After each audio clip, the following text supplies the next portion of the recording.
Imperial, no Rio de Janeiro, tal, Praça 15, onde a corte chega no dia 8 de março de 1808. Uma família indo à missa no domingo.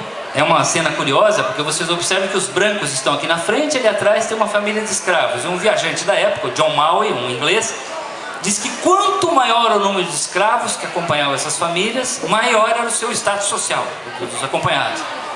Tanto assim que tinha agências no Rio de Janeiro especializadas em alugar escravos para quem chegava à cidade e não era proprietário de cativos. Ou seja, como hoje tem as locadoras de automóvel quando você vai visitar uma cidade no exterior. Porque isso era um símbolo de status social. E o Sérgio Buarque de Holanda, que é um historiador importante, que vocês mais tarde vão ler, ele fala da aversão ao trabalho no Brasil. Trabalho não era coisa de gente nascida em berço de ouro, de gente decente, gente branca. Trabalho era coisa de escravo. E os viajantes da época diziam que era muito comum um senhor de escravos andar pela rua com um escravo atrás carregando um livro, um guarda-chuva, uma sombrinha, porque era indigno para o branco carregar um livro, carregar um guarda-chuva. Ou seja, essa é uma coisa muito curiosa, essa aversão ao trabalho. O trabalho é feito pelo outro, é feito pelo cativo, é quem eu comprei.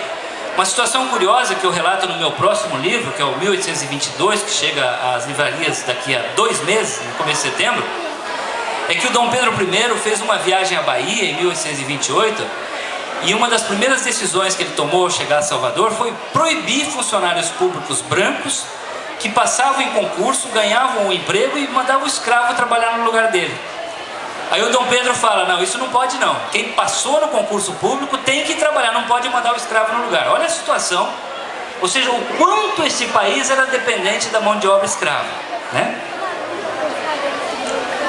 Aqui mais um exemplo de transformação nos transportes. Aqui uma senhora que viaja numa rede, deitada numa rede, ali os escravos estão com os pés descalços. E aqui é depois da chegada da corte, ou seja, carruagens com cortinas de veludo, frisos dourados. Mas uma curiosidade, não são cavalos, são mulas, olha só. Porque é uma tentativa de sofisticar rapidamente um lugar que era muito atrasado, muito simples. Então, esse quadro é muito curioso, porque é uma cena europeia com elementos tropicais, né? São mulas que estão puxando a carruagem. Aqui a cerimônia do beijamão, que o Dom João adorava. Toda quarta-feira à noite, ele atendia milhares de pessoas que entravam na fila para beijar a sua mão, entregar bilhetinhos, reclamar do comportamento dos funcionários públicos. Até índios e escravos podiam participar dessa cerimônia, desde que pedissem autorização à polícia antes. O Dom João adorava. Ele sofria de gota, então ele punha o pé aqui em cima dessa poltroninha e atendia. Essas cerimônias duravam 6, 7 horas. E era o momento em que o rei se encontrava com a população. Esse é o Dom João, uma figura muito complexa, uma figura que curiosamente passa para a história de forma muito caricata, como se fosse o rei do Marco Nanini, que aparece no filme da Carla Camurati, né? Como se fosse um abobalhado, um comedor de franguinho. Na verdade é um pouco mais que isso. O Dom João, claro, tinha grandes dificuldades pessoais, mas ele não é o bobo que aparece no papel do Marco Nanini. Ele sabia o que estava fazendo. Eu diria que o Dom João é o nosso primeiro Macunaíma. Ele é um anti-herói. Ele não é um grande chefe militar, não é um grande general, não é um homem assertivo, mas ele é um grande agente de transformação. Ele transforma profundamente a história de Portugal e do Brasil, mas mais pelo adiamento, pela indecisão, pela postergação, pela incerteza, do que pela decisão. Mas ele é um grande agente de transformação, portanto é um personagem muito complexo. Quem gosta de arte, aqui tem uma cena curiosa. Vocês observam que o Debré, que pintou essa figura, ele consegue fazer o Dom João ficar magrinho.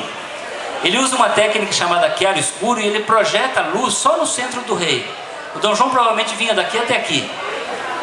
Então, ao fazer isso, o rei fica magrinho. Então vocês observam que a arte é a serviço do poder, é capaz até de emagrecer o rei, que era muito gordo, né?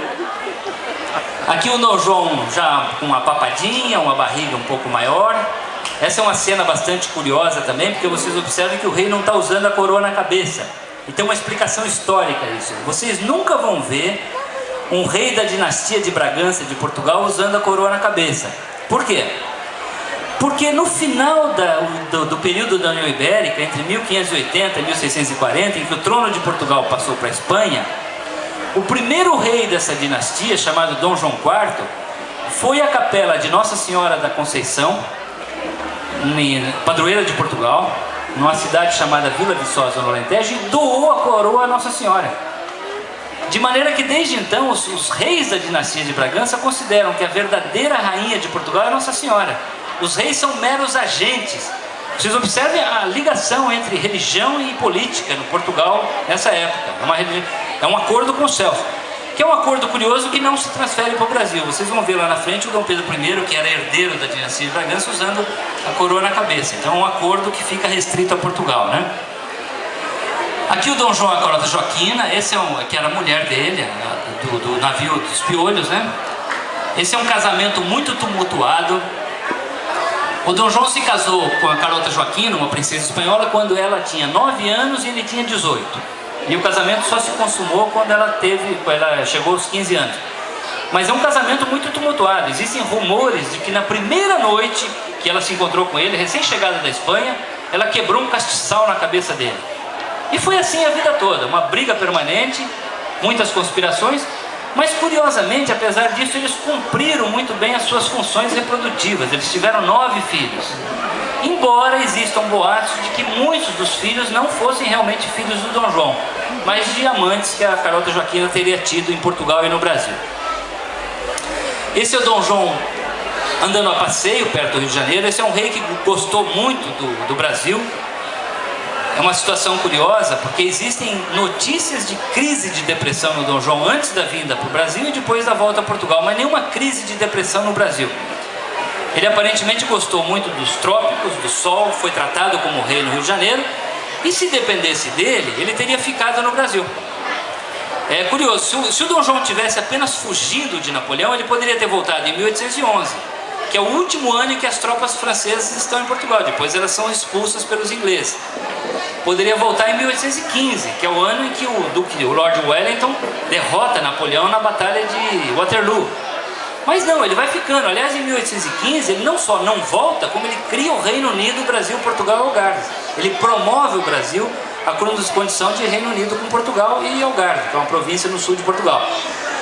Então ele vai ficando. Agora, em 1821, esse rei é obrigado a voltar para Portugal. Essa é uma cena da volta, em 1821, embarque. Por que o Dom João volta, se ele gostaria de ter ficado? Porque nesses 13 anos Portugal sofreu muito. Foi invadido 3 vezes pelas tropas de Napoleão.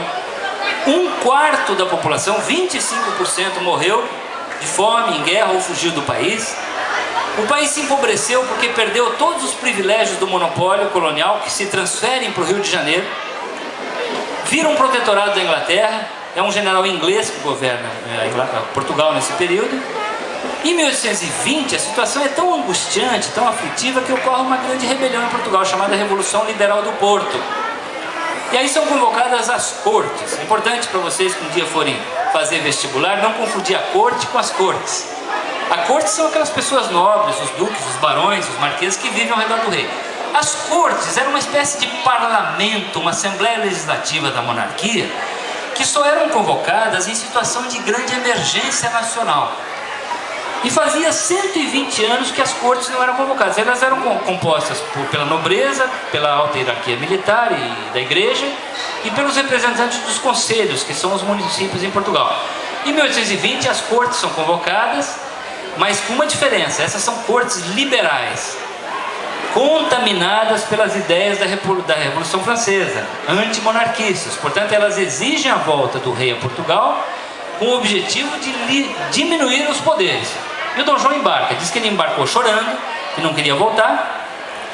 Mas antes de embarcar, esse rei sabia o que tinha feito. Ou seja, ele sabia que ao mudar o Brasil de forma tão profunda e acelerada, num período de apenas 13 anos, ele tinha preparado o caminho para a independência.